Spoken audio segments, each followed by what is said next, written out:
il y a une vraie urgence à lutter parce que rien que le paludisme à lui tout seul fait près de 500 000 morts par an.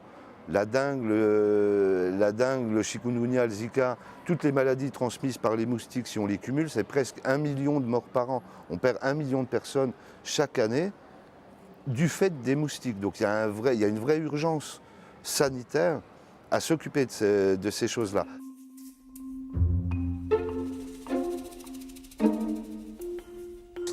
Il y a deux stratégies avec les OGM. Soit on va tuer un gène qui est nécessaire au développement du moustique, c'est la stratégie de suppression de population, essayer de supprimer la population de moustiques en les rendant inaptes au développement, en insérant ou en tuant un gène qui va empêcher leur développement. Et puis il y a une seconde stratégie qu'on peut imaginer, qui a germé dans la tête des chercheurs, qui est développée au niveau des laboratoires de recherche, mais qui est encore loin d'être implémentée dans la vraie vie, c'est d'ajouter un gène qui va permettre aux moustiques de se défendre contre l'agent infectieux qui nous transmet, qui peut être un parasite dans le cas du paludisme, qui peut être un virus dans le cas de la dengue ou du chikungunya, et de, en quelque sorte, vacciner génétiquement le moustique pour qu'il puisse se défendre lui-même contre le pathogène, et du coup, n'étant plus infecté, il est incapable de nous le retransmettre.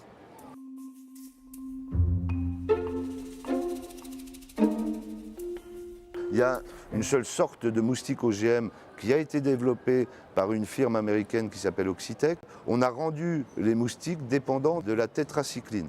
La tétracycline, c'est un antibiotique, une molécule totalement synthétique qui n'existe pas dans la nature. On a bricolé génétiquement le moustique de telle sorte qu'il soit dépendant de cette tétracycline. Il a besoin de tétracycline pour se développer. Donc ça, on peut au laboratoire élever les moustiques en présence de tétracycline dans l'eau, ils vont faire leur développement. Vous prenez les mâles, vous lâchez les mâles dans la nature, ces mâles vont s'accoupler avec des femelles sauvages, toute la descendance va être dépendante à la tétracycline, et comme on ne trouve pas de tétracycline dans l'environnement, la descendance de ces moustiques-là ne vont pas se développer. L'idée, c'est de lâcher suffisamment de mâles OGM dans la nature pour qu'ils s'accouplent avec les femelles sauvages, et comme ça, arriver à stériliser la population et à diminuer le nombre de moustiques. Les femelles de moustiques ont une particularité, c'est qu'elles s'accouplent une seule fois dans leur vie. Elles ont dans leur abdomen, dans leur corps, un organe particulier qu'on appelle une spermathèque. La femelle va stocker tout le sperme qu'elle reçoit lors de l'unique accouplement qu'elle vivra dans sa vie. Et ensuite, elle est autonome, elle peut elle-même féconder ses œufs avec le sperme qu'elle a dans sa spermathèque. L'idée, c'est quoi? C'est qu'en relâchant des mâles dont on a soit bricolé le sperme, soit tué le sperme, c'est ce sperme inefficace qui va remplir la spermathèque et qui va féconder les œufs de la femelle, de telle sorte que quand on aura un OGM, un moustique OGM dépendant de tétracycline, toute la descendance de la femelle sera dépendante de tétracycline. C'est quelque chose qui est testé sur le terrain actuellement, à plus ou moins large échelle, au Brésil et dans d'autres contrées. On a déjà lâché ces moustiques génétiquement modifiés.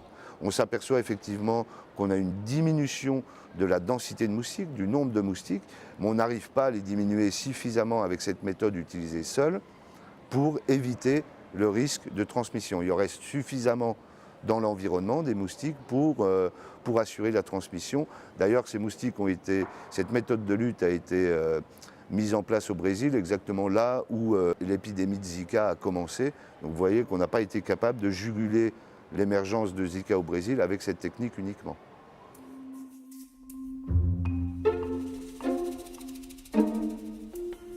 Il y a plusieurs méthodes pour modifier le génome avec des impacts qui sont totalement différents les uns des autres. Les questions qui se posent, c'est notamment avec les nouvelles techniques qui viennent de sortir, notamment le CRISPR-Cas9, l'édition du génome très très performante, qui en plus nous ouvre la porte du forçage génétique. Là, on va carrément s'attaquer à l'évolution des moustiques, à leur reproduction et au passage de gènes de génération en génération, et c'est ça qui fait plus peur. On n'est plus dans une optique d'élimination de la population, mais dans une optique de modification sciemment du patrimoine génétique d'une espèce pour que ça se reproduise de génération en génération. Les risques, c'est des risques c'est de diffusion de ces gènes à d'autres espèces, par exemple, c'est de disparition des moustiques de l'environnement. Quels sont les risques biologiques associés à ça, les risques écologiques, de déséquilibre des écosystèmes, et puis le risque que la machine s'emballe. On va leur donner la possibilité, en les modifiant génétiquement, d'évoluer encore plus rapidement et éventuellement d'avoir un retour de bâton. Si le moustique ne transmet plus la dengue ou le chikungunya parce qu'on l'a bricolé génétiquement, est-ce qu'il ne va pas être capable de transmettre un pathogène encore plus dangereux? Est-ce qu'il ne va pas devenir quelque chose de dangereux pour les animaux, par exemple? Tout ça, on ne sait pas, c'est du domaine du possible, c'est des possibilités, des probabilités très très faibles, mais ça nécessite du travail pour justement quantifier ce risque. Mais finalement, la recherche, c'est toujours ça.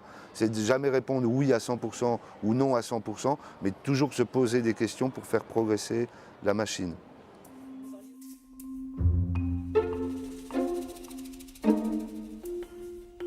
L'irradiation pour aboutir à des moustiques stériles, ça n'a rien à voir avec de la modification génétique. L'idée, c'est quoi? C'est qu'on va produire des moustiques en masse dans des usines à moustiques, sélectionner les mâles des femelles, irradier ces mâles avec des doses d'irradiation très faibles du genre de ce qu'on utilise pour stériliser des aliments, par exemple. Donc ce n'est pas la bombe atomique, loin de là, hein, c'est vraiment des doses d'irradiation très faibles, mais suffisantes pour tuer tous les spermatozoïdes des mâles, qui sont les cellules les plus fragiles dans l'organisme. Une fois que ces mâles ont été irradiés, on les relâche tout simplement dans la nature pour qu'ils aillent faire leur travail de mâle de moustique, c'est-à-dire s'accoupler avec des femelles, les femelles sauvages. Et donc du coup, comme la femelle ne s'accouple qu'une fois, le mâle va effectivement stériliser la femelle en s'accouplant avec elle. C'est une approche de limitation des populations de moustiques. C'est une approche qu'on appelle autocide, c'est-à-dire qu'on sert de l'espèce elle-même pour lutter contre elle-même. Il n'y a pas d'effet collatéral comme avec les insecticides. Vous ne risquez pas de toucher des espèces de papillons, des espèces d'abeilles avec cette technique-là, ni même des espèces de moustiques non cibles. Vous allez focaliser votre action sur ces moustiques qui nous dérangent le plus. C'est mis en pratique au stade expérimental, c'est sorti des laboratoires. Au laboratoire, on a toutes les preuves de principe dont on a besoin pour prouver que ça peut marcher dans l'environnement. Mais vous savez que le labo et la vraie vie, c'est des choses complètement différentes. Donc là, on en est à une phase pilote où on met en place cette méthode de lutte, et notamment sur l'île de la Réunion, dans différents villages, pour évaluer l'impact. Effectivement, est-ce que c'est aussi efficace que ce que les résultats de laboratoire peuvent nous permettre de prédire, voir quels sont les facteurs environnementaux qui jouent sur l'efficacité de cette technique-là, et voir si c'est envisageable de l'étendre sur toute la surface de l'île de la Réunion, par exemple, ou dans quel contexte cette méthode peut être utile pour la lutte contre les moustiques.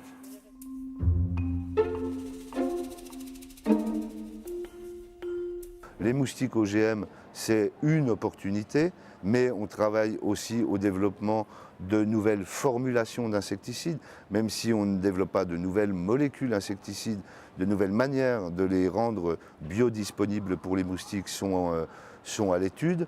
On travaille également pour augmenter l'efficacité des répulsifs, comprendre comment ils marchent pour découvrir de nouvelles manières de repousser les moustiques, par exemple. On va, à l'inverse, travailler aussi pour mieux comprendre quels sont les composés qui attirent les moustiques vers l'homme, de manière à pouvoir mettre en place des pièges attractifs qui pourront soustraire un certain nombre de moustiques de l'environnement, en combinant toutes ces méthodes, que ce soit des pièges, que ce soit des insecticides, que ce soit des répulsifs, que ce soit des moustiques génétiquement modifiés, que ce soit de la lutte par insectes stériles. Notre but, c'est de fournir aux décideurs un panel, une sorte de boîte à outils de différentes méthodes de lutte qui utilisent différents composés ou différents comportements du moustique pour le contrôler, de telle sorte qu'on puisse combiner ces méthodes de lutte et avoir un réel impact sur les populations de moustiques. Sans oublier non plus que les pouvoirs publics ne vont pas pouvoir faire tout. Le moustique tigre, encore une fois, il se développe chez les gens, dans votre jardin, sur votre balcon, dans vos coupelles de pots de fleurs. Et c'est aussi de la responsabilité des gens d'être conscients de ce risque et d'aider les pouvoirs publics à le limiter. Tous ensemble, on peut arriver à faire quelque chose. L'important maintenant, c'est de savoir que c'est un vrai risque environnemental, qu'on va être amené à vivre avec ce risque. Le moustique, il est maintenant présent chez nous. On ne va pas pouvoir s'en débarrasser dans un claquement de doigts. Et on va plutôt avoir à gérer ce nouveau risque. Et tous ensemble, on peut arriver à limiter vraiment les possibilités d'émergence de ces maladies.